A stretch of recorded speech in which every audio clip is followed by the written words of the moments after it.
Hi, this is Azzopardio and I'm at the brand Slima Studio. I've teamed up with humanitarian organization MOAS, the Migrant Offshore Aid Station, who have opened up a call for volunteers to make homemade masks for refugees and asylum seekers here in Malta. Follow the links at the end of the video to register so that the volunteers at MOAS can deliver all supplies to you directly. You'll have to make a minimum of 50 masks each so that we could get to the total number of masks necessary, which is more than 3,000.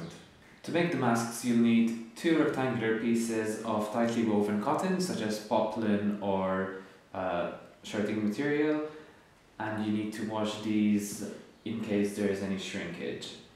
They need to be 9 inches by 6 inches. You'll also need 2 strips of elastic. Here I'm using underwear grade elastic with a strip of non-slip silicone, but that's not necessary. Obviously pins, scissors and a sewing machine. Now I'm not using any of our industrial sewing machines.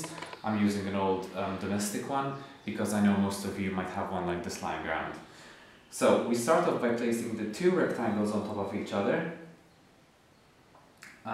We need to find the longest side and put the needle through the longer edge, about 1/4 of an inch inwards from the edge. A reverse stitch, and we stitch all the way down to the first corner. When we're almost there, we place one of our 18 centimeter elastic strips at a 45-degree angle. We stitch through it.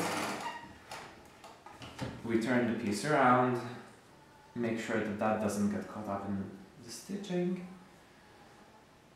and we stitch downwards down the short side. Again, when you're about to reach the corner, you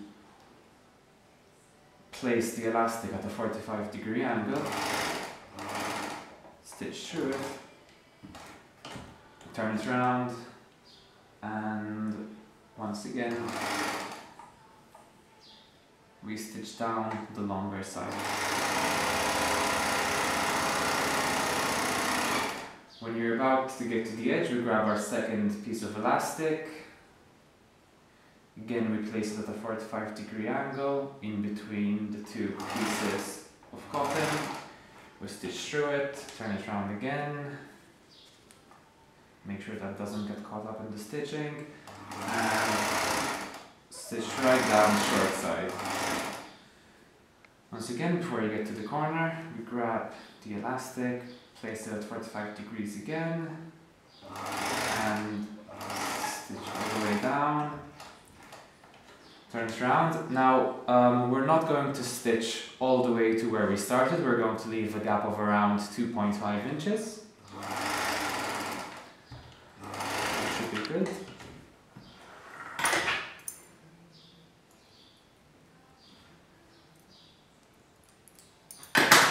Now we use the gap that we left to turn the mask inside out.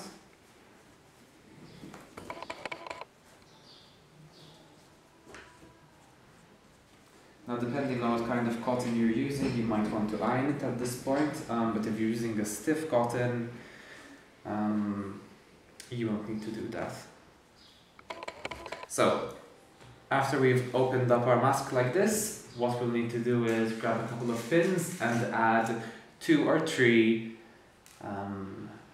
pleats down the side. Now I have to make sure that the pleats are all facing the same direction and are more or less parallel.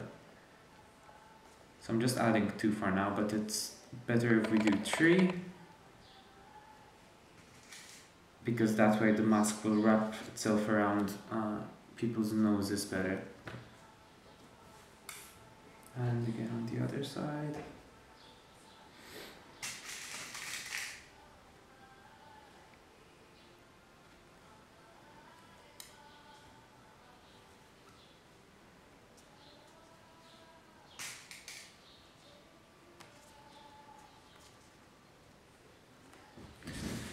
Now, depending on what thickness needle you're using for your machine, you might want to remove the pins as you're stitching so it doesn't break your needle.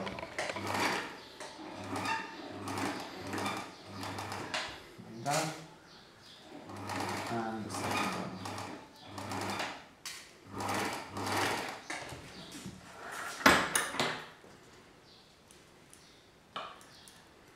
Now, one last thing before we finish it off. Obviously, this side will need to be repeated. What you can do is, before you close off the opening here, which we use to turn the mask inside out, is you could grab a semi-permeable membrane of your choice, which could be something like a coffee strainer or a coffee filter, or even another piece of fabric. You fold it in half and you sort of shove that piece in there,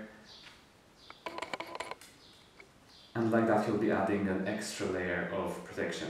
Now, it's important to repeat that these masks are not a substitute for surgical masks or N95 medical equipment, but they are very effective in reducing transmission when the necessary medical equipment is not available.